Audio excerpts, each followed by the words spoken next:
ladies and gentlemen, and welcome to Grand Slam Journey podcast, where I, together with my guests, discuss various topics related to finding our passion and purpose, maximizing our potential, sports, life after sports, and transitioning from one chapter of our lives to the next.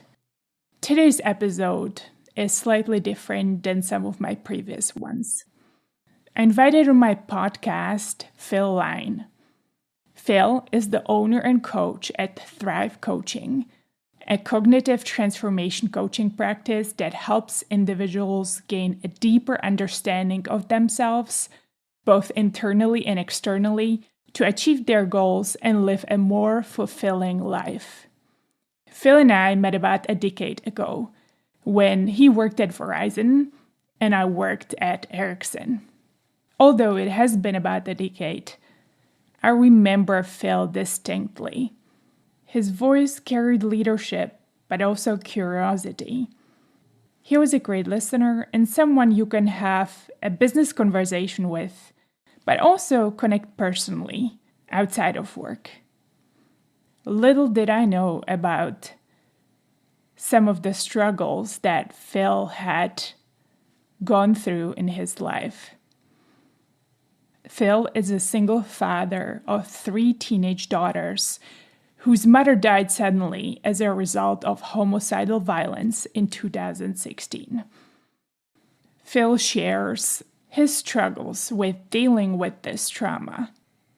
He didn't have the proper coping mechanism in place, and as a result of that, he ended up developing liver disease that presented itself at the beginning of the COVID-19 pandemic. Since then, Phil underwent life-saving transplant surgery. Actually, during our recording, it was the anniversary of Phil being given a second chance at life, receiving his liver transplant. And since then, he had found deep passion in coaching. Coaching was always a hobby of his, a productive distraction, how Phil would call it. Once he realized that it was his calling, he devoted his time to the art and science of coaching and cognition. Phil has dedicated his career to helping individuals gain self-awareness, overcome their limitations, and achieve their goals. He is passionate about teaching individuals how to navigate their thoughts and emotions and how to take action to make positive changes in their lives. He believes that everyone has the potential to achieve their goals and live a more fulfilling life, and he is helping clients unlock that potential. Phil has experienced a deep trauma. And I believe, partly because of that, it helps him better understand how to provide clients with safe, supportive, and empowering environment. His coaching is grounded in the latest coaching education, research, evidence-based practices, and efficacy in cognitive transformation. This episode is full of life's ups and downs. In my view, it signifies the struggles with coping with trauma, a path of healing and helping to transform human lives, taking ownership of your path and decisions, coaching in the role of a coach. Phil gives examples of how to find the right coach for you, and he offers help in trying his coaching or him giving you recommendations on who the right coach might be for you. Phil talks openly about love, the importance of love, and coming from a place of love, whether that is a coaching conversation or an interaction we may have as part of us being a divine soul living this human experience. This episode also includes a special offer from Phil for 3 lucky listeners that act swiftly. Listen all the way to the end to find out more about it and seize the opportunity. Lastly, See the episode notes for resources to how to reach out to Phil, find his Thrive Coaching website, and donate to multiple sclerosis cause that Phil mentions in this episode. If you enjoyed this episode, please share it with a friend who you believe may enjoy it as well. And please consider leaving a review on Apple Podcasts, Spotify, or any other podcasting platform. And now I bring you Phil Lyne. Phil, thank you so much for your time this Sunday. You and I have spoken a few times over the period of the past month or two, but we met, was it maybe even a decade ago or so, in a work environment? At least, yeah. So yes. Our universe, Clara, that involves some of my people and some of your people, but most consistently, it's us. Yes. As most we relationships are. I remember seeing you the first time walk into the conference room down in SoCal in Irvine. Yes. And we were having one of those meetings that we have to go through lunch, and it's way too many people in there with way too many opinions, and everybody wants what's best for them, and nobody wants to give up what's reasonable for the other guy. You were never sitting in the front. You were never boisterous or anything like that. But if the conversation stalled, you were always there to offer insight and be really objective. And people in our universe, the type of money that we spend, because things cost so much. Yes. Compared to like going grocery shopping or even buying a nice car, Right. We're dealing with monopoly money. Mm-hmm. We deal in $30 million, $50 million increments. Yes. It's nothing, but if we can save a dime on coffee in the break room, we got to do it, right? But Yes. my point being is we've always brought an insightful and thoughtful and mindful view to any conversation. And this podcast definitely reflects that. Thank you, Phil. And I look forward to diving into many topics with you. I do concur. There's just something that resonated for me in that room, and I distinctly remembered you from these conversations back in the day, whether they were work conversations. And I'm just so honored that we have kept in touch throughout that time. And I look forward to growing our friendship or collaboration, because I think you're a very unique individual who have gone through some, if I could call it crazy, some crazy life transformations. Yeah, it's something for sure. So if we want to get right down to it, I think people should understand that I speak tech like you do. Mm-hmm. I speak sports. We're going to create a container around the conversation so people can understand this as best they can. I played sports into college, but didn't make the team like you did freshman year, and got caught up in being a privileged white male in the 1990s and early 2000s. And I drank too much and I partied too much and I got way too much, way too easy. I got married when I was supposed to and had kids when I was supposed to, but I never let the kids stuff go. And as a result, that kind of stuff, that shadow stuff that we talk about in therapy, caught up with me. And as your listeners will find out, and I'll define here, I believe that the word value can be interchangeable with anything that people prioritize in their life at any given moment. Our values are dynamic. Our language is dynamic. But I just want to make sure that if we use an object, objects can be interchanged depending on the value to the customer, or like in tech, or the athlete, like in sports, or the client, like in my practice, or in anybody who's lucky enough to have a mindful, thoughtful, and loving coach in their life, whether that be athletic, whether that be professional as an employee of a company, or professional as you are an individual client seeking out the services of a professional coach, which can be a therapist also. So setting some ground rules for the container that we're going to operate in for now. I will practice my language skills here a little bit because I know people think I talk too much. But here we go. I was married to a woman who I thought was it for 14 years. And it's not that she wasn't it. It's just that we weren't it. Mm-hmm. And it's nobody's fault. but it's both of our faults. You know, we both had faults in the death of the relationship and the marriage. So we got divorced. Just like a lot of people do. And we did our best at co-parenting. We were flawed at it. And it was hard on both of us. And we both leaned on substances to kind of quell some of that pain because we didn't have the proper coping mechanisms.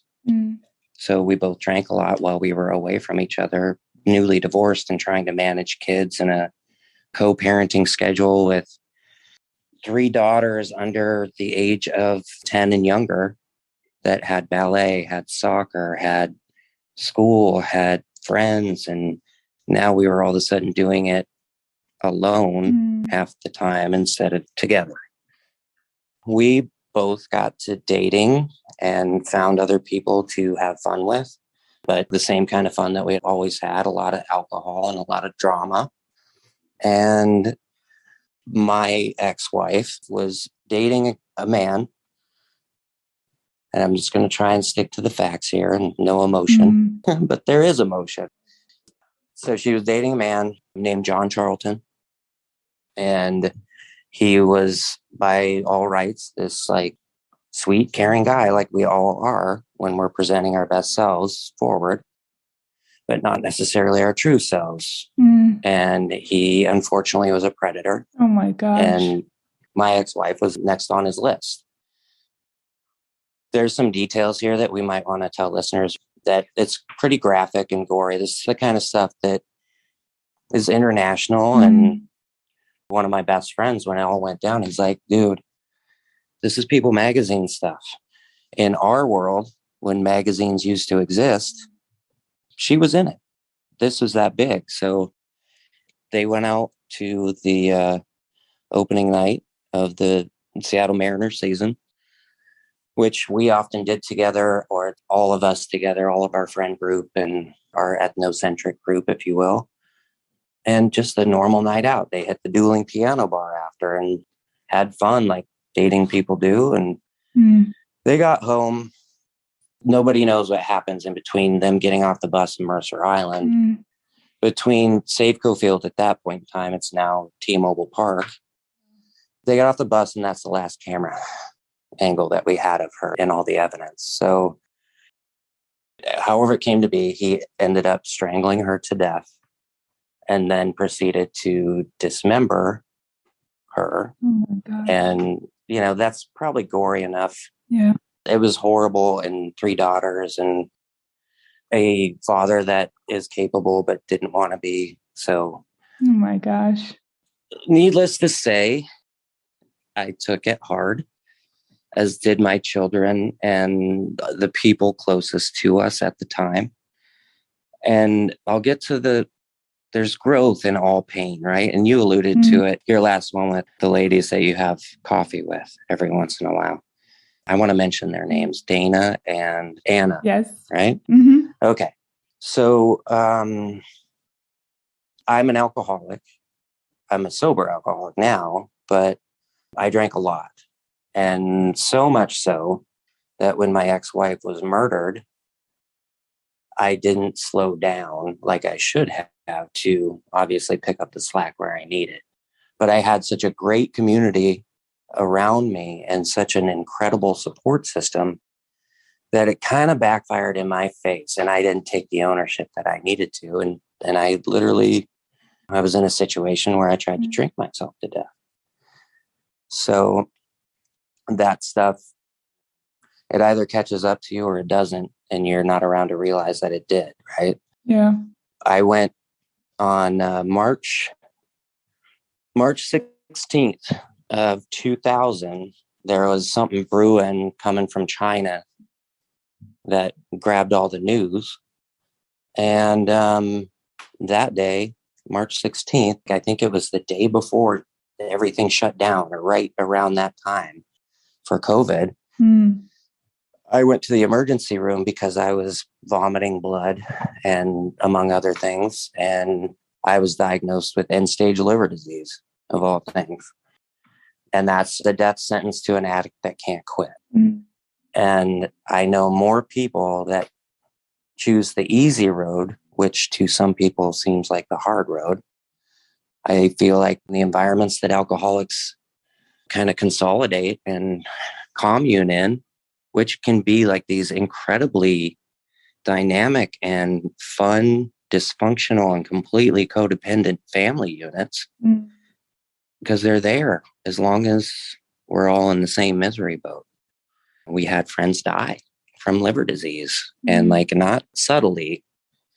As soon as I found out, I stopped, but I knew something was wrong. It's not the color of your skin or like how you're throwing up and stuff. Like there were indications all along, but I used the substance to suppress some of the things that were telling me, hey, you need to go to the doctor at least, or be honest with the doctor or with whomever will listen. And it doesn't have to be a licensed therapist. It doesn't have to be a coach. Everybody's a coach at one point or another, as long as they're your advocate. They ask you questions and think that your answers are your answers. Your answers are yours and theirs are theirs. I just want to thank you for sharing everything so openly. I have a number of things that come on top of mind for me, but mainly it's just going back to your wife, is how do you deal with something like that, right? And I think it's super hard. What you mentioned, the relationship and the stage where you both were at that time, it seems like the coping mechanism is to default to alcohol. And mostly, I would say from my observation, and it's funny enough, I haven't shared much about my childhood and upbringing, but I have a very close family member that I have observed that. And it's not typically about others. This more goes towards hurting almost yourself. And I don't know if that's true. You're the best one to comment because there might be a number of reasons. But if you're already on that train and something like that happens, how do you overcome it? I mean, you and the whole family, I just can't imagine what that must be like, even for especially your 3 young daughters. The reason I tell my significant other, I'm going to add to our container here a couple vocabulary words. A unicorn to me is somebody that exists outside of like normal, the constraints that we put on ourselves. They take control of the things that they can, and they knock those things out of the park.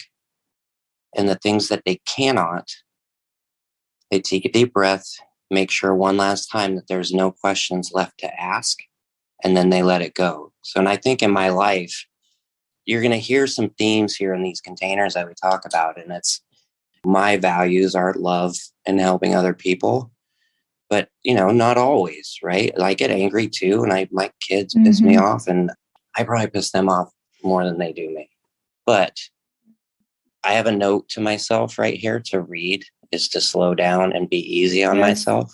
I love it. And I got that from you. I got that from your podcast with Anna and Dana, and also about your citizenship.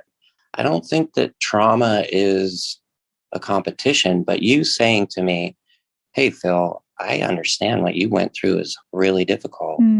How did you do that? I can't imagine. And that, Clara, is why you exist in the same plane as these other unicorns that I'm talking about. And if you read Dr. Tasha Eurich, wrote a book about self-awareness. In my world, it's kind of the gold standard, because she took something that's subjective and applied as much science as she could to it and came up with a definition that says self-awareness isn't just how well you know yourself, because there's no accountability there. You can just say, I know myself, because the self inside doesn't have to be honest with the outside. But people typically tell you who they are, not with their words. It's through their actions and their gestures and their values and the prioritization of those values. And at any given moment, the top priority of your values is your purpose in that given context or container, right?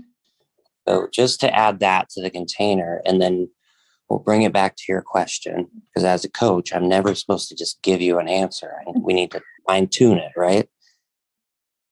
Since all trauma, it's Boolean, right? It's true or false.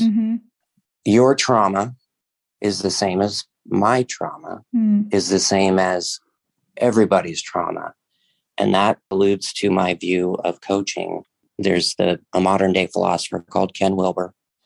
And he's come up with this theory. It's called an integral theory. It's like the integration of everything.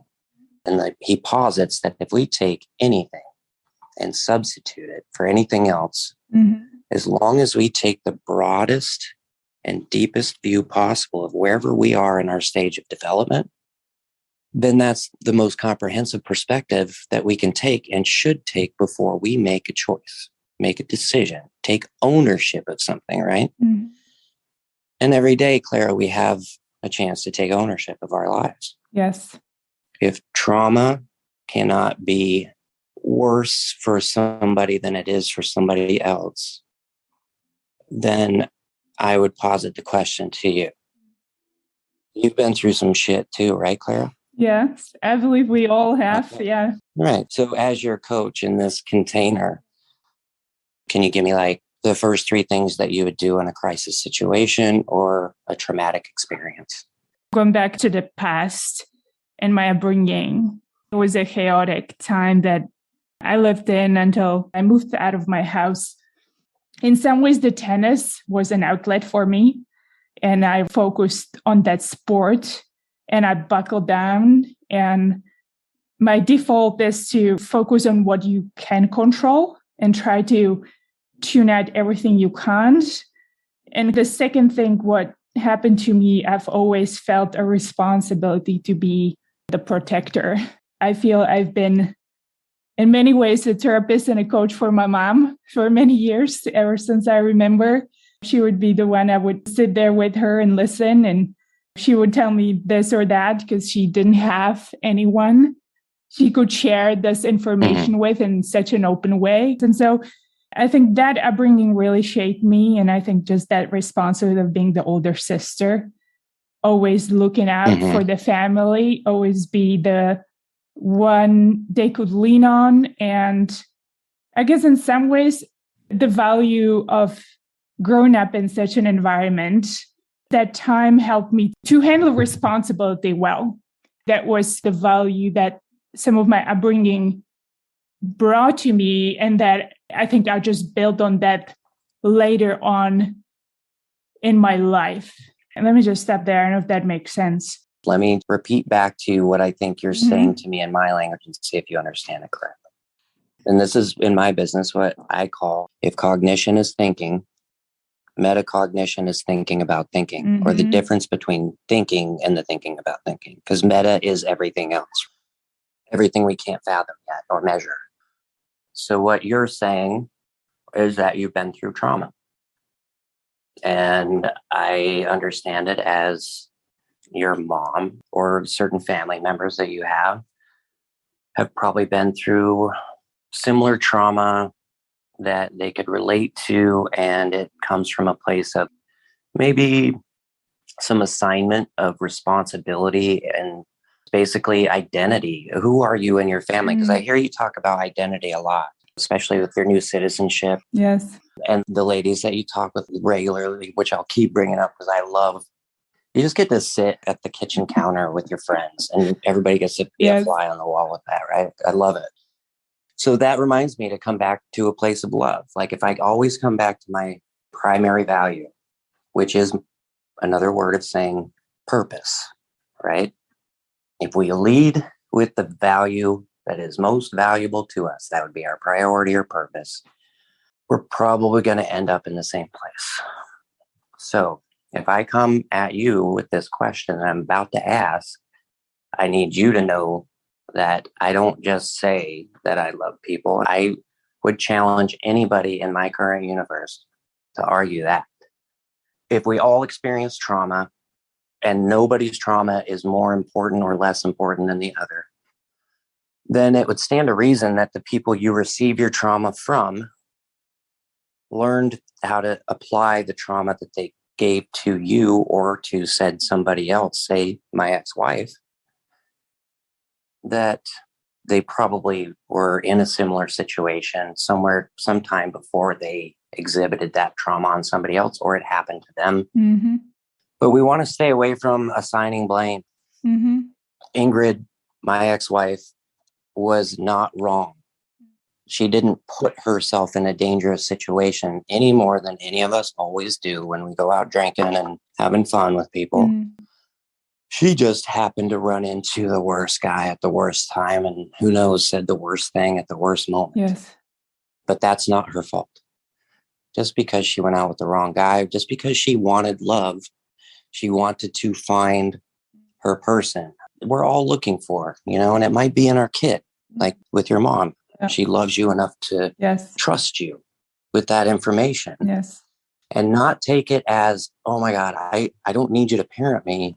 And I don't know why I'm telling you this, but that's how I was raised. Because my parents did the best they could. They didn't know any other way. It was taught to them by their parents and their parents before them. And they survived. Therefore, it's not the worst case scenario if my parenting isn't the best. At least I survived, right? Yeah. But at the same time, we do have to take some ownership. But ownership, I think, only comes when we're trying to deal with those therapy receipts. The receipts that say, yeah, I've done my work.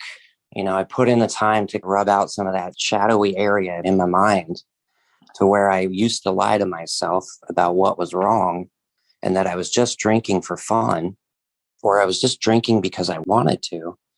That wasn't ownership. I could have blamed everybody, the commercials. And in America, that's probably not that different in Czech, right? Yes. Oh, beer is cheaper than water in Czech. We can drink wine whether you're 10, 12, because it's a wine area. There's a lot of vineyards where I come from. So yes, whatever age you might be, you can find alcohol anywhere around if you want to. Right. So therefore, sometimes the only time you see your parent happy is when they have that bottle in their hand. I never saw my parents drink as a result of trauma, but I saw them happy when they drank. So if I have trauma, maybe one of the steps to get happy is to get drunk or to use whatever substance. And you can insert value here. The value at that time is something to subdue my pain so I can get to the next breath or the next day or the next project. Or in Ingrid's case, maybe the next relationship. I know it's been that way for me in my past, but we can't take ownership of stuff that is not our fault. But we're still responsible for our own actions, even when you're drunk. If you decide to drive drunk, it's not going to be the bartender that goes to jail. Yes. You can blame it on him all you want. Yes. And he might make it really hard not to blame him. But at the end of the day, it's your choice. And any choice that you make, the choices that come after that are the same. They may be bad choices. They may be good choices. And I think that maybe my story is interesting because they've been both. And we so often hear about just the one or the other. Yes. But what if I'm just like you, Clara? Or what if I'm just like pretty much everybody I know? And it's like, sometimes I get it right. Sometimes I get it wrong. But the point is when I've made myself uncomfortable as a result of my own mistakes, I've had to sit there and go, nobody else did it but me. All right, now how do I make it right? That's ownership. Yeah. Taking responsibility. And it makes life a lot easier. It makes it fun because sometimes you can take something really crappy. And if you apply love and joy and beauty to it, I'm going to quote one of my mentors that doesn't know he's my mentor, Trip Lanier. He is the host of the New Man podcast. He says, with great confidence, and I believe that he believes this is true, and so do I, is that every single thing that we want in this life, Clara, is on the other side of a difficult situation or a difficult conversation. Yeah. And I heard you talk about growth and getting uncomfortable and the SATs, and you had to go to a foreign country and you didn't have Google Translate. Your problem was language. Some people's language is hate. Some people's language is sex. Some is money. Some is love. Some is time. Some are gifts. Doesn't matter. But if it's important enough to you and it's your passion, that's your value. Yes. My values were always taught to me to be from love, even though they didn't look like love at certain points in my life, growing up. I know for a fact that my parents wouldn't have done anything to harm me for no reason. Now, their lessons that they teach, they're not from Yale. They're from the community college of hard knocks, and it's worked for generations. But when I had children, I chose not to go that route and not to apply any physical discipline to my children. And now some people would look at that and disagree. Not many anymore. It's starting to fade out, but we're not taking everybody's perspective into account, which is one enormous problem in this world today that I see that isn't so bad. We all have a very good basis of language. What we can't understand is the variables that we assign.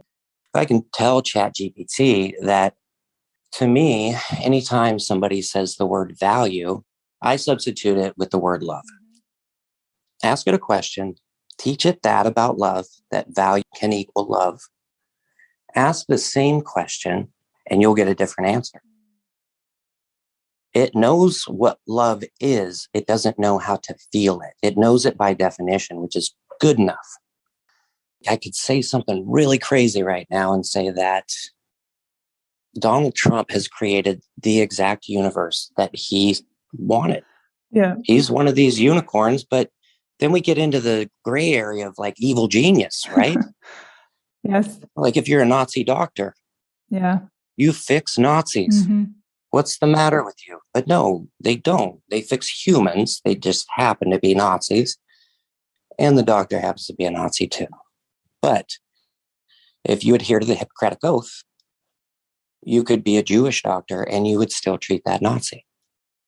If that is your value, if you, when you say and sign with your word that you will do no harm, and your definition doesn't go beyond, well, if I let this guy live, he's going to do more harm. You got to take that out because you can't tell what a person's going to do next. All you can do is give them the opportunity to try again. You just kind of got to keep trying. Realize every breath, every moment is a chance to be better. And a good recipe is probably love, as we know it by definition, as AI knows it by definition, because we've taught it what we think love is. But sometimes love isn't love as we think it. Sometimes it's a gift.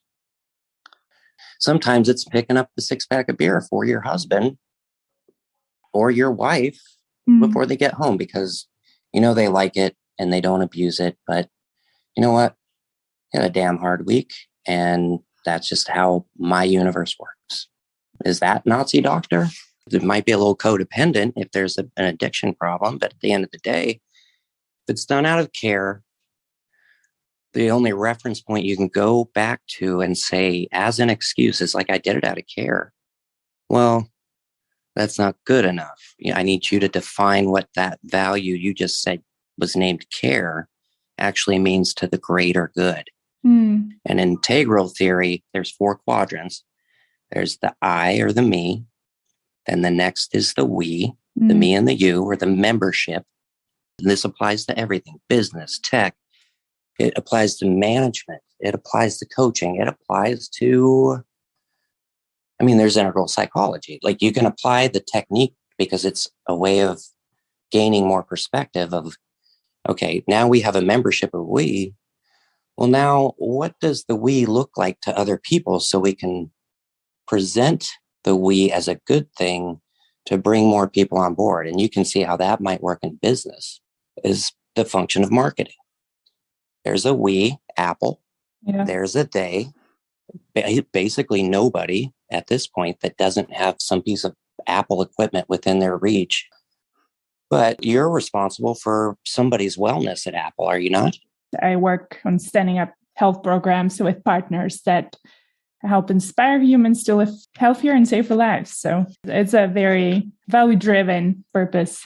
And I couldn't think of anybody better suited for that job. Now, you use integral theory without even knowing it. I don't know. Have you read Ken Wilber? No, I have not. He says you got to look outside to grow. So we can get big and broad and wide in our current stage of development. But until we receive some sort of compassion from the next stage that we want to be in, and it doesn't have to be up or down. It doesn't have to be better or worse. It's just a different stage has to reach out to you and offer their language. Because when you were a baby or when I was a baby, it was probably really similar to when you were learning to speak English. I'm hungry. How do I say I'm hungry? When you're a baby and you're first waking up into the first physical stage of development, even though the parent or the caretaker used to speak that language, unless they're really, really self-aware. And the only way we actually transcend stages is if we envelop. If we get to the high stages, we've managed to envelop or include every stage below us. But the further away we get from a certain stage, the more we lose the language. So if you would have come here freshman year of college, the original 6-month plan, right? Wasn't that the deal? Okay. And it was really hard, right? There was a really big struggle. You knew you were special enough for somebody to pay attention to you because you couldn't understand the language. So you would say it and say it and say it over and over again until somebody realized that they needed to help you speak the language that you wanted to grow. Yeah. So now we go back to the baby. Well, babies don't speak English, and our country runs on English. And it seems like more and more these days it runs on baby English because we're not willing to understand what the other stages of development are saying. It sounds like screaming and yelling, but like, I bet you screamed and yelled a couple of times because English doesn't make sense when you start with Czech, right? Yes. I tried to learn Russian for a minute, and then I was like, nobody heard me trying hard enough to learn it. I didn't ask for help. I didn't say, hey, my diaper's full, or I'm hungry, or I need to be burped. I just screamed. Nobody heard me, so I gave up. Now I don't speak any Russian. Now if you would have done the same thing and left after the original 6-month plan, you might have picked up a little English over the years and eventually learned it and done what you do now. But you chose to stick it out. You put in the effort, the discomfort. And once you embrace that discomfort and said, I got somebody to help me, I got a translator. And whether that's Google Translate, whether that's a mom, a dad, a brother, a sister, or an actual coach to help you speak another language, it's all the same. It's value. It's what's important. If your purpose is to speak English so you can get a job, whatever your dream job is, then you're going to be more than willing to go through that discomfort as long as you're coming from a place that is valuable to you. And in that space, that's why humor is so great. If you can embrace humor as a value or playfulness, compassionate, like compassion on the inside, like towards yourself, being easy on yourself. I have this saying, kind of like sex and pizza. Even when it's bad, it's still pretty good. That's not always true. And I don't want to offend anybody out there that's been through any trauma in those areas, because pizza trauma is pretty serious. But the point is that if you make it fun, if you make it from love, kindness, and compassion, I don't know if it's going to be better, but it's probably not going to be as bad as if you approach it as like, I don't want to because I'm scared. Yeah. I miss what's familiar, and you've already left. What's familiar is gone. You go back, it's going to be something different, just like the space that you're in now. Yes. So you might as well have that uncomfortable conversation, like Tripp says, and get to work. But remember, when you go to work, have fun. Have love for what you do. Have love for the people you work with. Yeah. Have intention of starting a meeting with love and ending it with love. And if your love is money and the purpose of business is the bottom line, but it's also to make sure that people love what they do because they do it better when they love it. Well, you're probably going to finish where you start. If our purpose is at this moment is money, well, let's talk money. Now, I'm just going to approach it, and every time you say money, I'm going to hear love or I'm going to hear value. That frees me up from the constraints of all of the emotion, all of drama, all of trauma. And it's just part of it. It's part of the shadow self back here that we're still dealing with forever. The only people that get relief from the shadow are the people that transcend to the next stage. And whether that's a new job that you like better than the old one because you finally got fed up, it's like, I'm going to quit. Or whether it's death or whether it's moving away to college. My oldest just started college this year, and it was difficult, but she's learning to make it fun. And I look at it and I'm like, how could you not have fun in that scenario? But she's different than me. That's where I have to practice the love. It doesn't matter if she gets an A or a B, C, D, even an F. It doesn't change how much I love her. I realize that her life will possibly be easier the harder she tries. So I can encourage her from a loving space that, yes, honey, while one grade is better than the other, it's like trauma. It either is or it isn't. If you're happy and you want to drop out of school and you got a plan, you're 19. I can choose whether to pay for your plan. I can choose whether to hire you, or I can kick you out of my house. But as long as you know that those are the options, I've done my job because I've come from a place of love. Now, if you're not, then we need to start showing each other our therapy receipts. Because if you're not coming from a place of love, you got some shadow stuff that you maybe need help with. When I was dating a long time ago, one gal that I went on one date with and never saw again gave me some of the most valuable advice I ever heard. These dating apps should have, you know how when we travel, we got to show receipts, and now we have apps that keep track of it for us. But we literally had to tape a receipt, a piece of paper to another piece of paper. I remember that. I used to do that stuff. And then highlight and circle where was what. These dating apps, Tinder can be whatever it wants, whatever that is for people. But like your Bumbles that are women-centric, as they should be, as this world should be, focused on women.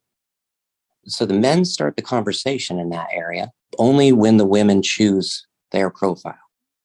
The men can see the profiles, I think, but they don't get any kind of ability to message unless the woman reaches out, and she has like 24 hours to reach out. And if not, then it's not a connection. But what if they have in the profile number of therapy receipts or length of time in therapy, or like kind of like the back of the baseball card or your tennis stats, right? What if there was, I've been in therapy for 2 years straight and I've spent this much money on it? You would be beside yourself if most people knew what my therapy bill is. But what kind of coach would I be if I didn't have a coach myself? My therapist was my therapist until she became my coach. And every now and then, since she's licensed, she can go from coach to therapist and not break the law, which is something I can't do. I'm not a licensed therapist as a coach. When you hire me, I don't charge many people full price because I don't believe that money is the only thing that you get out of helping people. And I think in these days that we want a loan to realize our dream. This is capitalism, I think. I want you to give me the money now, and I promise I'll prove later that it was worth it. Instead of proving now, no matter what your situation, if you're practicing like your ikigai or like whatever your big Venn diagram is of all your purpose and your money making and your happiness and what other people need come together in the center, you would never be worried about money unless money was your primary value. And you didn't have any other values other than money. Nobody has that unless they have a mental health issue. And there's therapy for that, which we already addressed with the dating apps needing to pick up on who's been doing the work and who's just saying it. Because I know one guy that's in jail and has affected my entire life that said he did the work, but I'm guessing he didn't. But I never saw his receipts. But he's in jail for the next however many years, which is a topic for another time. The sentencing laws in Washington state are atrocious. He'll get out of jail about the time my kids are getting married, if that's their choice, and having a family or starting their second stage of their professional careers and such. That's crazy to actually believe that he would be able to get out of jail after what you described. What he did. Yeah, it's upsetting. I mean, it was more upsetting then than it is now. And I think we have the tendency to make more of things than they are in the moment. But there's no denigrating any trauma, like I said. So is it easier to deal with now because we're further away from that spot? Yes. And that's time.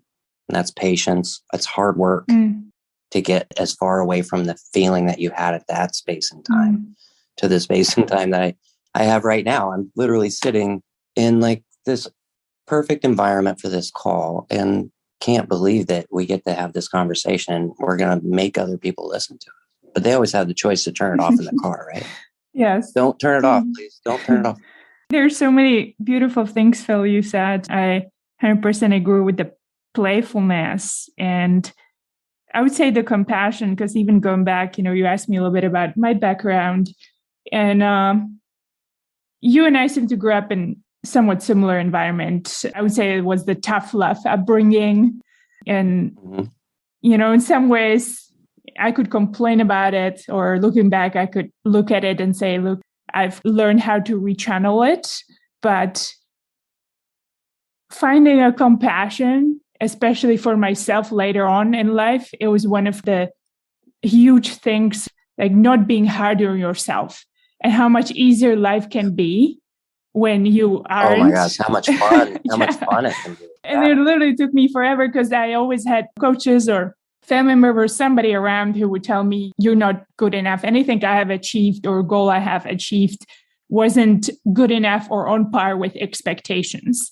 And in some ways, being a driver, an overachiever, and wanting to create more opportunities for myself and others when I was young, maybe there was just, I don't know, the way I was born or wired, that early on drove me to continue to work harder and more and wanting to be better. And then the problem with that, when you grow up around it, I think it's really hard later on in life, rechannel it, because what happened is that if I didn't have these type of people around, I was so addicted to that behavior that I created that person for myself.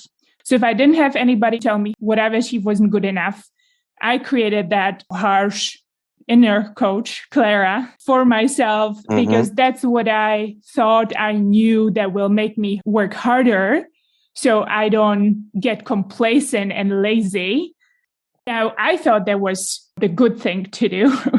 It took me years and years later to realize, well, this is maybe not that normal. You can approach life slightly differently. And if you don't take your losses or don't beat yourself up over the head all the time, life can be actually more enjoyable and more playful. And in fact, you might be able to achieve more because you're not pushing yourself down for what you haven't done, but you're more grateful for what you actually have. And so from that place, it can allow you to have a different lens and propel you, maybe even see different opportunities that you may want to explore. But how you go around it. I hear so much. I'm actually shocked. If I was a betting man, I would have said that we would have brought up gratitude a lot sooner than now. My mind was so focused on like, yeah, I have those people in my life that they've channeled. And channeled, I think, is much different than like an unhealthy way of coping with something that hurts, right? Whether it's a drug addiction or abuse or abuse of any kind, right? Whether you take it out on your kids in whatever way. And then you alluded to gratitude and being grateful. And I'm going to ask you a question that I'm really interested here. The answer to is, I can ask it two ways. I'm going to ask it the most open way to get the most information I can. You came to the realization that the way the tough love and the hard knocks wasn't the only way. You gained perspective in some way, shape, or form at some point in your development that was like, Clara, what does your inside voice sound like? If you're that way with your outside voice, when you spoke about it, you said inside coach, right? In this container, I feel like coach and voice can be the same thing. Can you tell me about any instances that you can remember of like an aha moment, or in the coaching business, we call it the shift in thinking, oh man, that thing I've been asking the question to the universe, or my mom, my dad, my coach, my therapist, my podcast hosts, it's been right in front of my face the whole time. It's been maybe in my back pocket. Yes. You had this shift in realization that you didn't have to be that way anymore. Yes. So like, I'd be interested to hear what that sounds like. Yeah. Because I bet you it's similar to a lot of people and they could relate to it. Yeah. Well, I think there were maybe two key things. And I would say maybe the second one was serendipitous and related to timing.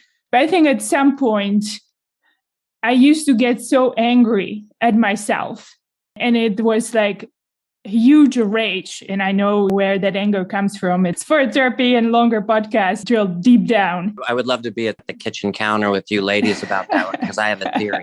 The theory about like women and anger, because men have put you guys in that situation for so long that it's the frustration of like knowing the right answer or not knowing the right answer, but not having anybody to be able to voice it to. And then also to be completely brushed aside for another gender's egotistical and just really shady values. The anger and resentment, everybody has it. But like, I don't feel like I've had enough reason to have it if I take the point of view that everybody's doing the best they can. But man, when somebody does the best they can, it hurts a lot more than when another person does the best they can. That scenario where serendipity is the thing. Another word of saying right time, right place, right? Yes. There's also a right time and right place to see a horrible thing to change your mind, or for somebody to help you see how horrible a situation you've been in, whether it's with yourself or not. Clara, take it easy on yourself. Stop yelling and screaming so much. And I bet you weren't even doing it outward. You're doing it on the inside, because I do it too. Yes. I think that was the worst thing. When it got really bad, I would yell once or twice, but it was just this really deep anger that it was just so engraved in me. And at some point, after going through this anger for a number of years, I've kind of realized it's nobody but my life. It's not even the others, but it's my quality of life that get consumed by this anger. And it's just like me having this awful experience that I can't get rid of instantly, right? I would love to just be able to move on. And so I knew there was kind of insight. And I think the serendipitous thing was at that point when I was going to this tiredness of being able to control some of these anger situations towards myself mainly. Again, back in the previous employer, we had just amazing coaching experience. And so the way the ladies presented the session, it opened my eyes to something new that could have been possible. And we were able to experience some of the longer coaching because we were paired with a coach for a number of sessions that made me intrigued about new opportunity or new way to approach the way I look at the situation or sort of life in general. The coach that I was given in that program, I ended up working with for a number of years on and off, Liz. She is a fantastic human and actually similar to what you shared about your coach. She used to be a therapist and she is now a coach. And so I think that really helped me rewire and kind of relook at the situation and try to create new set of beliefs and practices that I can now draw on to really not get in this situation. It took a lot of work and many conversations, but I don't even realize that I've reached the anger stage towards myself in such a way that I used to. Yeah, like when you were talking about that last match that you had in the bag and you got in your head and then you just gave yourself something to scream at yourself about and resent yourself about, and you go run around the track 7 times. Yeah. I did my homework, Clara. I know about you now. Yes, Phil. Thank you for listening to my podcast. We got to offer some value instead of just enjoying ourselves so much. So you remember what I call those people that are like your coach? The unicorns? Yes. So I'd be interested to hear if you could sense that she was the way that she was before she even spoke to you. You would listen to a presentation by her, or you met her before you coached. Because I have people in my life, all through my life, even at lower stages of development, that it was just like, they're just different. They get something that I don't. And in my world back then, as maybe a teenage boy in a small town, USA, and go to the quarry or you go to the river or you go up on Alger Mountain and, you split a pint of black velvet with your buddy. Back then, it's like the cool kids did X. So To be cool, you needed to do X. So back then, the unicorns drank. Now they don't. Let me add to the container a little bit. I am not down on drinking, except for the fact that it's bad for you. Yes. Now, do I think that everybody that drinks is an alcoholic? Absolutely not. Categorically not. I am around so many people that can drink and put it down. They're, quote unquote, normal drinkers. But I do believe that anybody that drinks has the capability, if they want to badly enough, to become an alcoholic, to become dependent on alcohol as a substance for coping. Mm. There's that little gray line there, right? Yeah. Well, I only do it this much. And if you're truly honest with yourself, well, like I wasn't for a very long time, because an alcoholic goes to the doctor, they ask you how much you drink. Yeah, like a beer a day. And usually the answer is more typical. What you have in a week, you have in a day or more. I can speak for myself and those around me and the people that I've run into over the last 37 years. You're going to drink until you're honest with yourself, because you literally get to the point. You can wake up in the morning and do the stuff and hit the gym at 4:30 and whatever it is that your actual meant coping mechanism is, your outlets, or one of the unicorns in my life, their outlet, it's exercise, which can be dangerous because some exercise, you jump off a cliff with a parachute and stuff, but you hiked up to get there. If you forget your parachute, like I forget my keys sometimes, could be dangerous, but most likely health and wellness comes from a place of love, or what we know as love. So most of the time it's not bad unless you overdo it, just like anything else. But it has a higher risk tolerance, right? Where alcohol is a slippery slope. Exercise, you can probably get really up in there and doing it hard before you need to think about the consequences of your actions. And the harm is mostly to you, not to others like alcohol is. And insert substance here. I would say the thing about alcohol, though, is it impacts humans differently, right? You hear, I think, typically, just to simplify, two sides.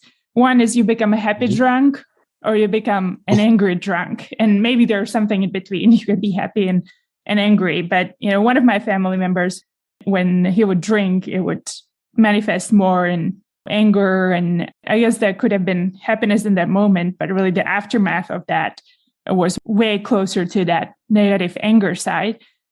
And sorry if this is like super personal and maybe not that relevant, but my grandpa, who was love of my life and such a role model, was diagnosed with lung cancer. So smoking back at the time was in. And so he smoked probably, I don't know how many cigarettes a day ever since I was a kid, I remember.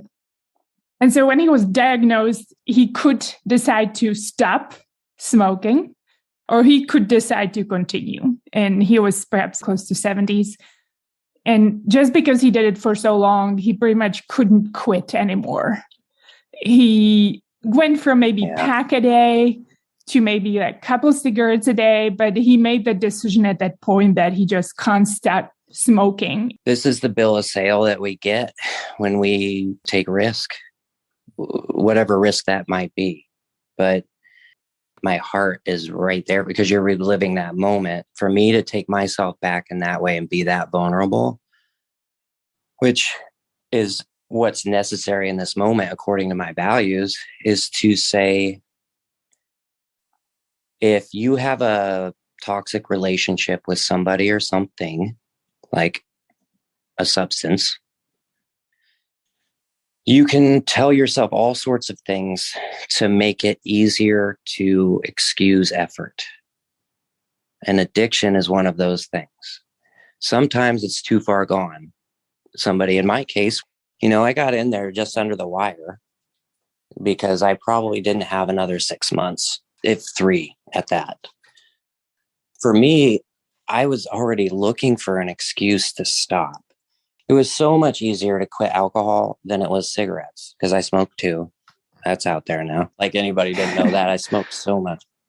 It is dangerous to stop any kind of drug that affects your mood all at once.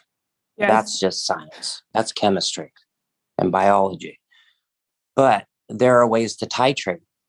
There's ways to cut back. Or in alcohol's case, you cannot just quit if you're past a certain point without titrating back. I think that's the right word. If not, I know you know what I'm talking about. These people that we talked about at the beginning that chose not to stop, that's kind of using harsh language for a person that was in pain. They had the opportunity to stop. Now, whether they thought they could do it was up to them and their support system. But nobody's going to tell somebody what their rock bottom is. And your grandfather, on an age, my parents are at that age right now. They're mid to late 70s. They are set in their ways, but my parents are really dynamic people. They are so far away from what they were when I was a kid or even as a young adult. And not to say that any of it was bad. They're just different, so versatile and so resilient, just like my children, just like any child. Their brains don't go to the deep, dark places that ours do when something bad like happened with their mom. It's up to me to tell them that that kind of stuff doesn't happen every day. So my parents, like my dad he just turned 79. He keeps saying he's got 21 years to go. And I bet you he's got longer, but he's got dementia and early onset Alzheimer's. And it's slowly presenting itself. It's still super fun to hang out with him. You got to talk louder because he's deaf. I know my dad, and I know he's still having fun. Whether he can hear me express that I know that to him, that's for me. I know he knows it. And to be honest, my dad's the kind of guy that's like the rose-colored glasses where, man, I've been listening to these kids whine my whole life. Thank you, deafness. Like, he's just like, he's fine. He's good. He's got his hearing aids. Yes. I can hear his hearing aids while they're in his ear better than he can hear them in his ear. But the dude is happy. He's been a good dad. He's been at least as good a dad as I have so far. And you either are a dad or you're not. And you're either a good dad or you're not. There's not levels. Can we quantify love? It either is or isn't. And this that value thing, right? How valuable is your value? No, what's your value and what you say your value is and how you act. As soon as those line up and they're not working so hard against each other, what you say and what you do, then the transitions to growth become much, much easier. Like, think about if I have a client come to me and say, man, work's great, but my marriage isn't. And I go, well, why do you think that is? And they go, oh, probably because my work's great, my marriage isn't. Right? Like the obvious answer is like, your time and all your work, but not effort and time in your marriage. Yes. Which was me. All of my kids, I left the day they were born for business trips in Boston to go out to the headquarters and do the things out there. I didn't have to do that. I could have said no. And my bosses, I had the most amazing bosses at Verizon Wireless. Manisha and Mick, mentors to this day. I love both of them. Talk to Mick probably a few times a year. Anyway, we kind of just present the story we think we want until the story that we're shown is possible or presents itself. And I didn't get that lesson until much later in my life. And a lot of my friends and my loved ones picked it up faster than I am. And I tend to be like, I'm pretty perceptual. Like, I pick up on things that other people don't. One of our favorite meta senses that we talk about is intuition, right? You got to just accept that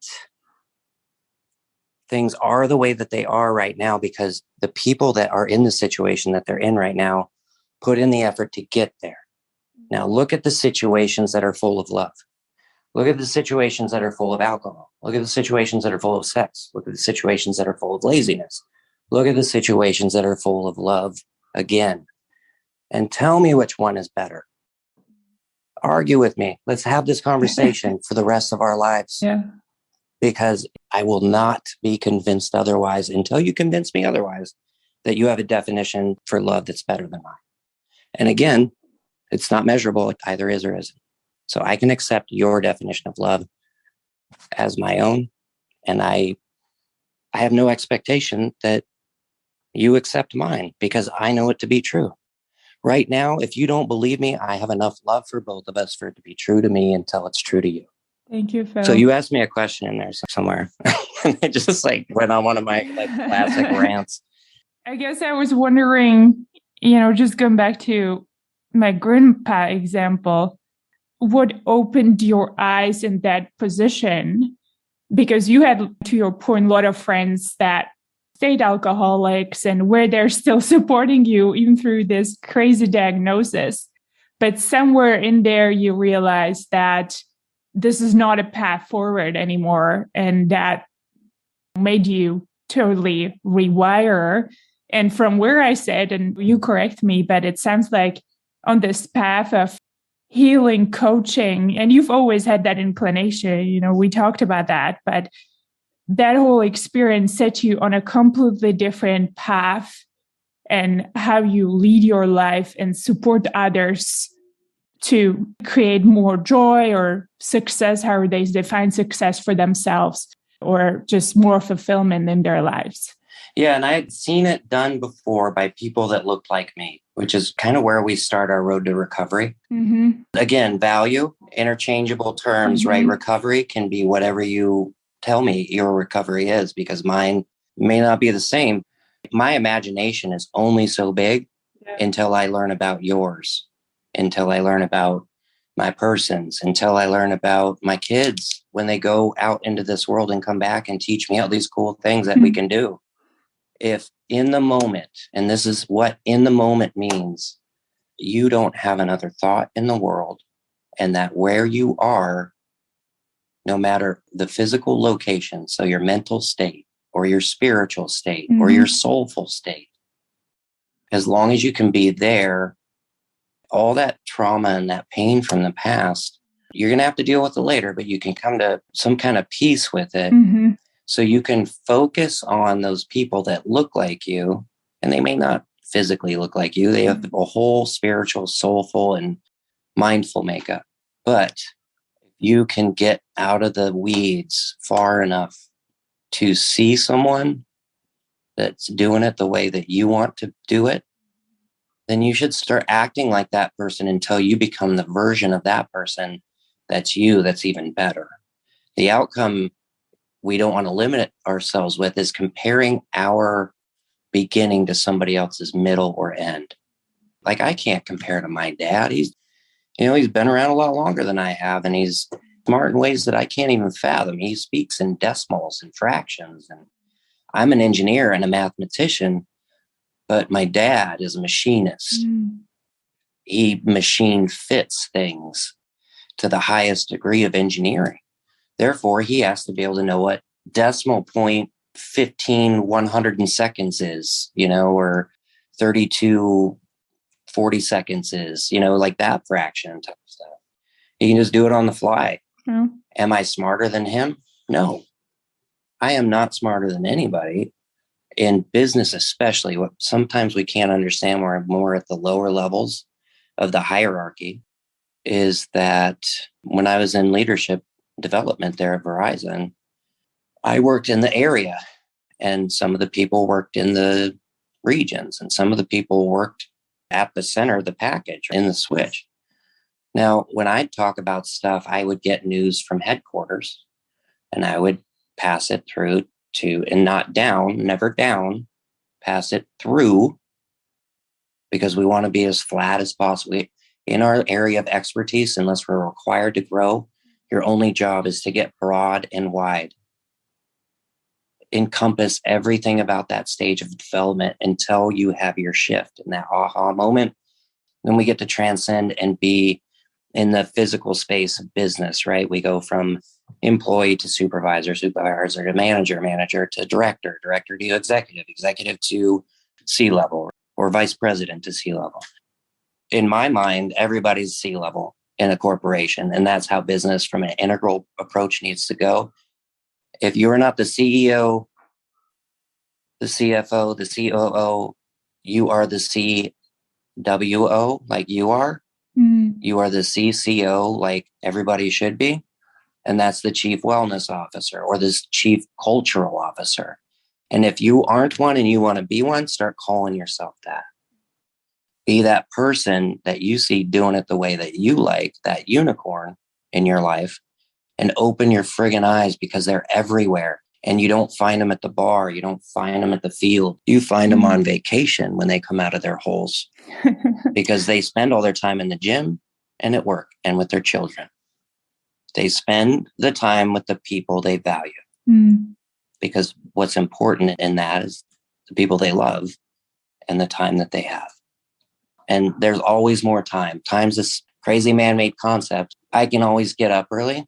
I can always stay up all night. I do it all the time. It's a function of me being a transplant survivor. Is I have some kind of, in my space, it's called sleep inversion, where if I'll go on a little spell of like kind of going around the clock until I get back to normal, which is fine as long as I find valuable things to do at that time where nobody else is awake with me and I'm lonely.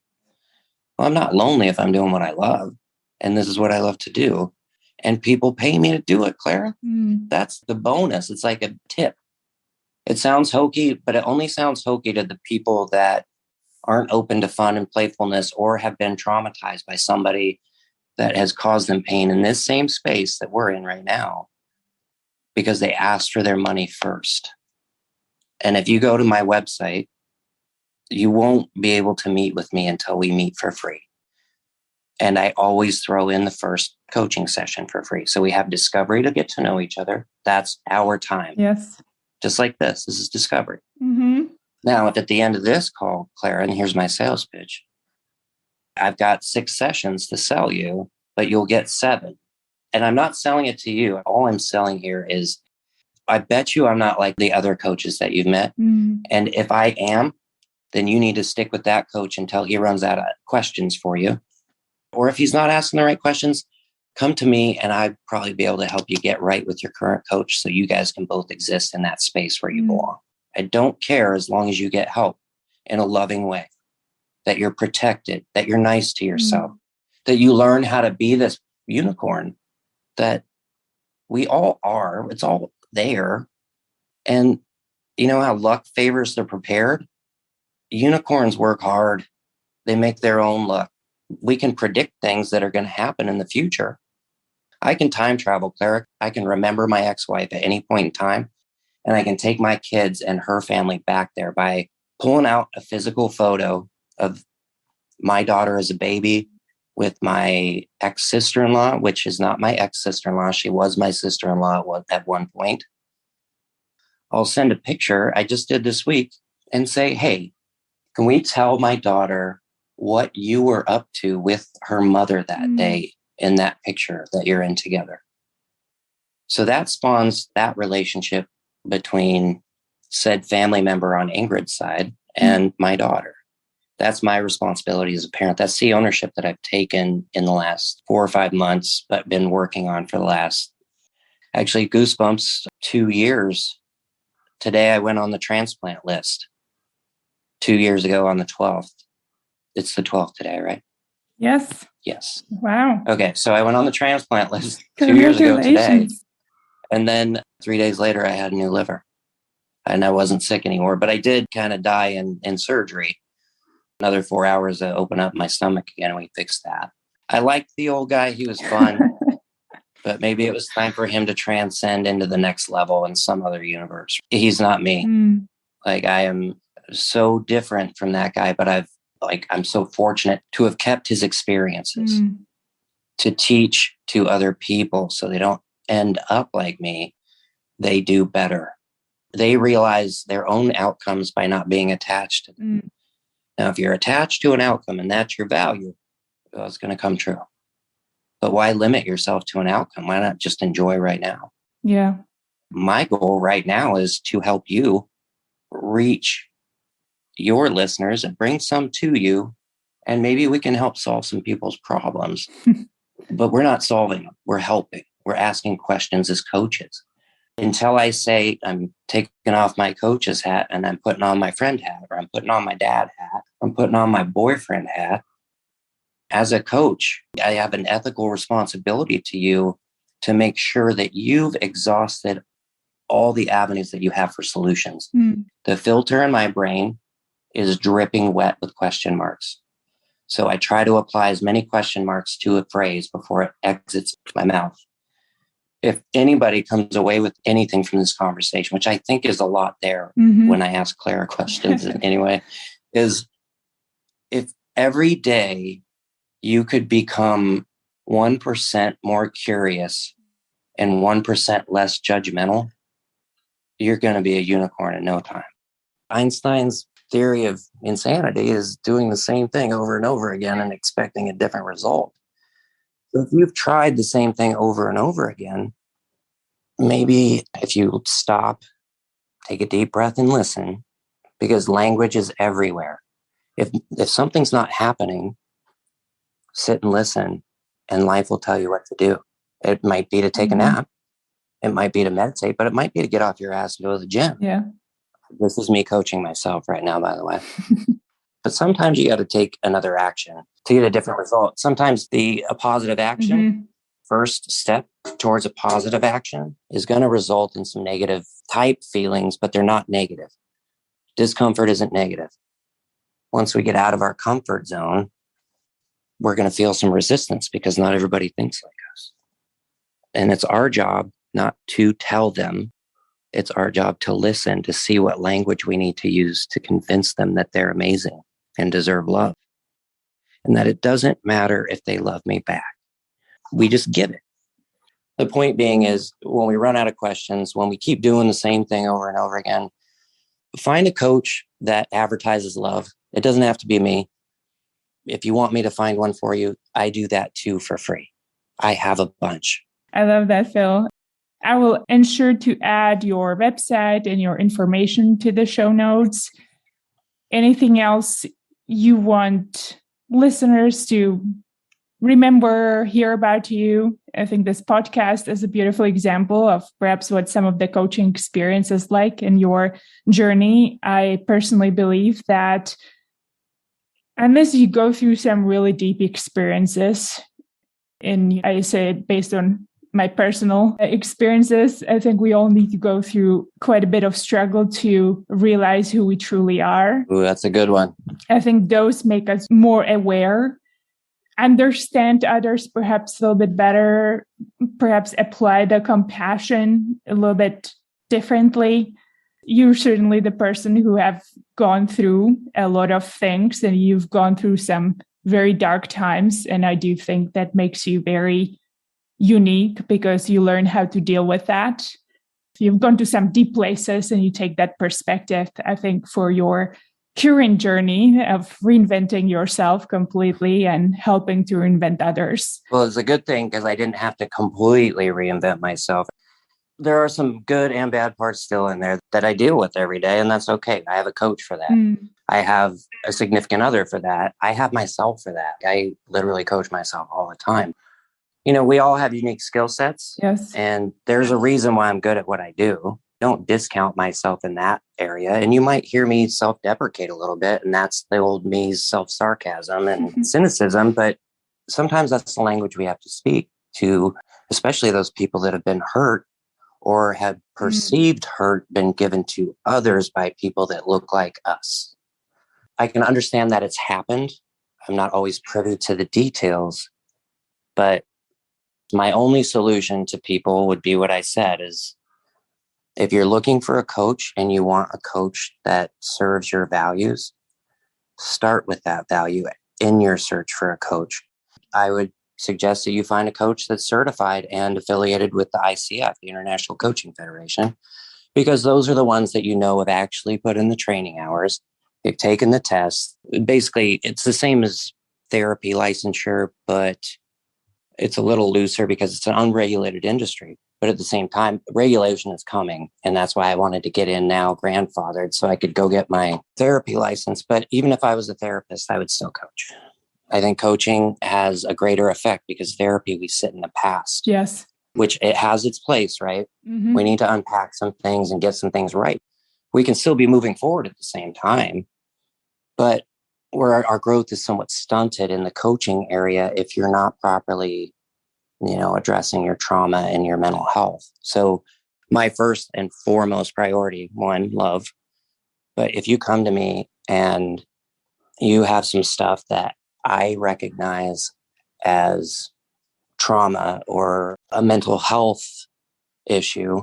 It's my code, and it happens to be my certifications code, and it happens to be my coaching federation's code.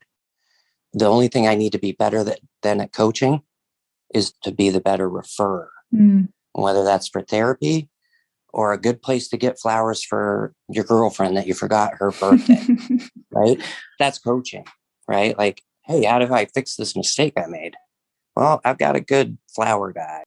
I know the guy that owns this restaurant, and we'll get you a table by the window. Whatever I can do, I'll do, but I'm not going to do it for you. You've got to stretch yourself out, and I'm going to challenge you to do that. The answer is going to be all you. It's just the conversation that spawns the creativity, and then the solution of what you see as your limitation, what I see as your potential. Yes. And that's just the beauty. I think we do it in the athletic world so perfectly, right? I think the one thing that dawned on me when I started this coaching experience, I felt like it was a little bit odd. But then I thought about it deeper. I was like, well, if there's any skill or sports, right, athletics, and you want to get better, the one thing you always hire coaches that help you reach your potential. And so the interesting thing was that we go through this life, and really when you look at life, it's the most important game that we have, if I can call it a game. It is, yeah, it's fine. Athletic mindset.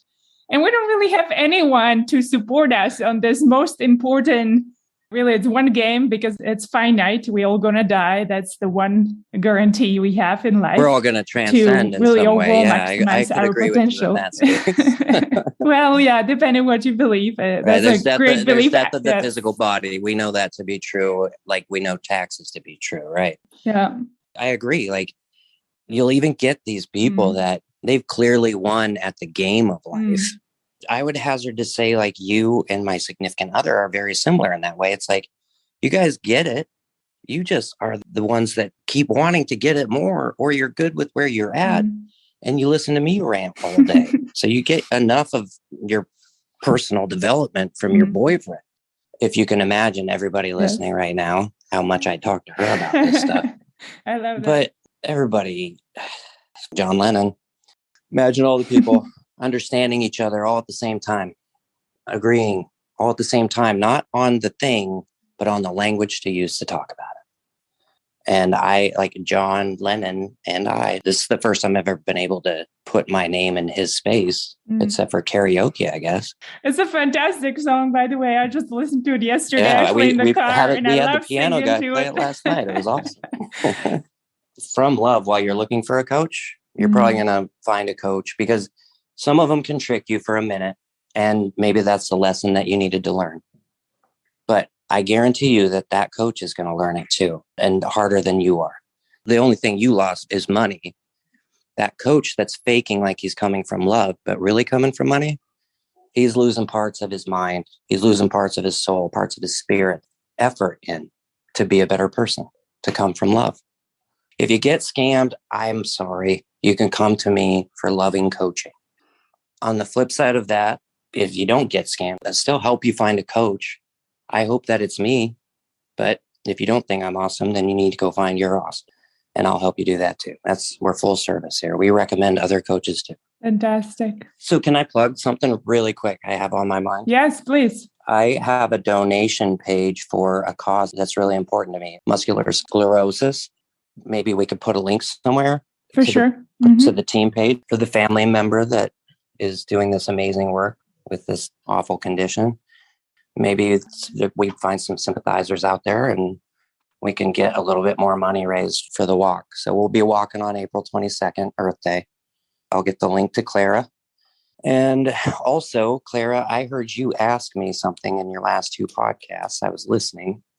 So I'm going to provide an incentive. Excellent.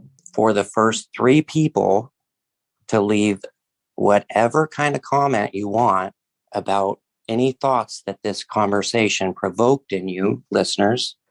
The first 3 to do that, I will give 6 weeks of coaching for free. Oh, wow, that's beautiful. Lucky 3 first winners. It's Thrive Coaching is my practice, and I have stuff out there. There's articles and resources, and that's where you can talk to me for free about what you want to do with the coaching relationship, whether it's with me or somebody else. Fantastic. And I'll again add all the links to the show notes, including your social media, Phil. I know you have Instagram, LinkedIn, so people can find you, follow you. I know you create some thought-provoking content, writing new articles about coaching and some techniques that could help people consider self-development, whatever that means for them. Yeah, this is also fun. We literally tap dance to work every day. I'm like, feel bad for the people that don't, like we used to not. Just start practicing that love stuff and it'll start showing up here and there. If you enjoyed this episode, I want to ask you to please do 2 things that would help me greatly. 1, please consider leaving a review on Apple Podcasts, Spotify, or any other podcasting platform that you use to listen to this episode. 2, please share this podcast with a friend who you believe might enjoy it as well. It is a great way to remind someone you care about them by sharing a conversation they might be interested in. Thank you for listening.